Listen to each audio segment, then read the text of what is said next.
You may think of Burma as emerging into the light, embracing democratic reform and human rights. And commemorations took place today, marking the 25th anniversary of the launch of the pro-democracy movement. But there is another struggle in the north of the country that goes on ignored by the outside world. A vicious conflict in which a Muslim minority, the Rohingya, have become the victims of ethnic cleansing from Burma. Channel 4 News has investigated how tens of thousands of them, desperate to reach safe haven, are falling victim to criminal gangs and ending up as hostages in prison camps. Our Asia correspondent John Sparks has followed the exodus. On a windswept stretch of the Bangladesh coast, there is a ragged-looking settlement hidden amongst the trees. It's got a temporary-sounding name, the Shalampur Camp, but it's real enough. Home to thousands of people who fled from neighbouring Burma. They're Rohingya Muslims fleeing vicious ethnic violence in their homeland. But few want to stay, however. They've come here to find themselves a ship. They want to escape, and these people are desperate.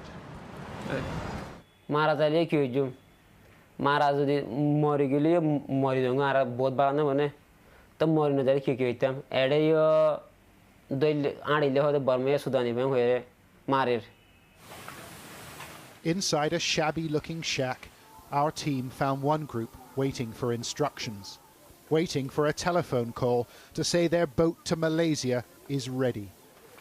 Recruited by brokers, they've been waiting here for days. Some young, some old, all determined to leave. I'm Mohammed Zalia, 25 years old. Mohammed Hashim, I'm 16. Nurul Islam, I'm 65 years old. The brokers have charged them £200 each, but the true cost of this crossing will be much higher. Rohingya board vessels off Burma or Bangladesh with one basic aim. They want to be taken south, past Thailand and on to Malaysia, where they're permitted to stay. UN agencies think 35,000 people have attempted this journey in the last 12 months. And brokers told us there were several vessels used to transport Rohingya anchored in a Bangladeshi port. They're cargo ships that carry timber north and human beings on the return leg south. And they're not easy to identify. The names have been painted over. Our team had to film secretly. It's thought the men on board carry arms. And we saw a series of metal cages below deck. Rohingya, who've made the journey, told us it's where the women and children are held. The men are kept in the darkness below. We spoke to Mohammed, who spent 11 days in the bottom of a trafficker's ship.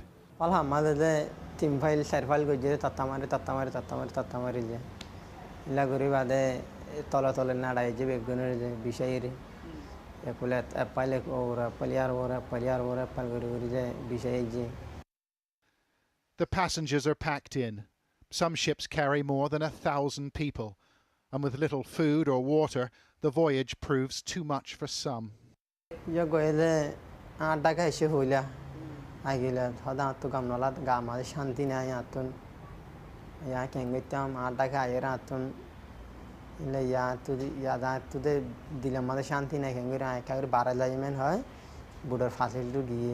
The brokers promise passage to Malaysia, but the ships don't sail that far. There's business to be done in Thailand. Passengers are disembarked and held on Thai islands, like this one. It's called Taratau, and it's a Thai national park. But we discovered the southern half wasn't being used for recreation. It's an isolated spot, and according to our contacts in the Rohingya community, the site of several secret prisons where hundreds of people are held captive. We're getting closer now, and we're all feeling pretty tense. It's been hard to find a boat that would take us here. Local people are scared of this place, and we don't know what sort of reception we're going to get. We skirted the island's southern tip and saw smoke from a campfire rising through the trees, so we went in for a closer look. The area seemed deserted. but we weren't alone.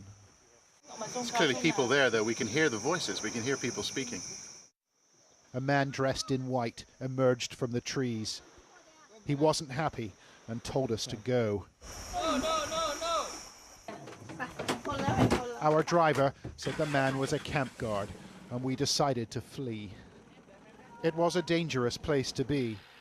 Former captives on the island told us they were held by armed guards, and to release them, relatives have to pay a ransom of around £1,500. Rafiq spent 19 terrifying days on Taratau Island. It's an experience he longs to forget.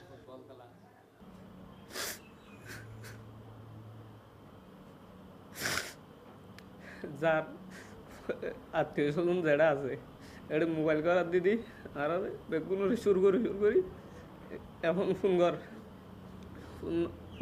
যদি ধরলে ইতার আর গালালি করে এখন টিয়া দিতে হ টিয়া যদি দে তুই নতো তুই মারি Rafiq's father, Salamot, is not a wealthy man, but he did what he was told. He sold his cattle to free his son. Still, family members often try to negotiate directly with the traffickers. We've obtained an audio clip, recorded in May, of one man trying to release 3 loved ones.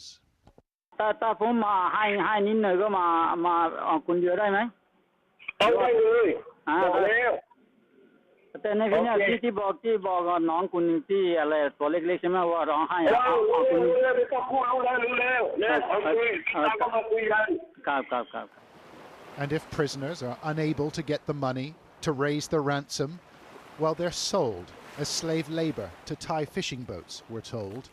Here's Mohammed.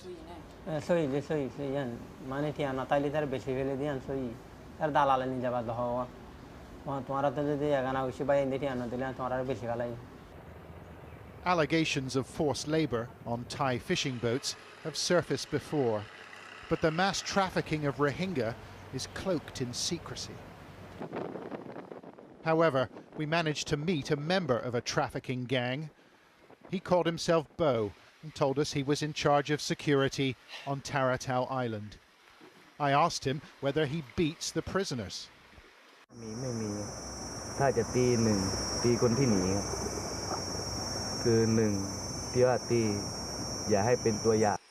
And how do the traffickers avoid the attention of the Thai authorities?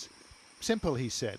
They've paid bribes to 10 different police and military units in the last 4 months.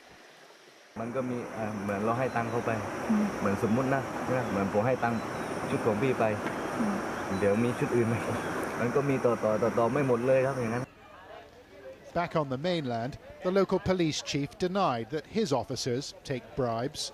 เพราะว่าจริงที่นี่ก็ผมเข้มงวดนะเรื่องพวกนี้ The police and the military here are well aware that Taratau Islands and others like it are used by human traffickers. You know that? ก็รู้แต่ว่ามันก็ไม่ได้แบบว่าทางตำรวจก็มันก็ไม่ได้มีเราจะไปเฝ้าเกาะตลอดเวลานี่เขามีอย่างตำรวจภูธรเนี่ยไม่มีเรือ There was a surprising development. As we continued our investigation, Thai police found a number of vessels and conducted a raid on the same spot we'd visited days earlier. They provided us with these pictures. In a jungle clearing, they found a multitude of anxious faces, huddled together in rudimentary huts and plastic-wrapped longhouses. Other prisoners were discovered in camps located further inland. Go. A stop sign warned captives not to approach a nearby beach, while a guard tower loomed overhead. The traffickers' accounts were seized. Names of individual brokers are recorded here. 176 were plucked from the jungle and taken to this police station on the mainland. And they were tired and shaken by their ordeal. They treated us like dogs, said this man. Some told us they wanted to go to Australia, but their journey concluded with a trip to the local detention centre.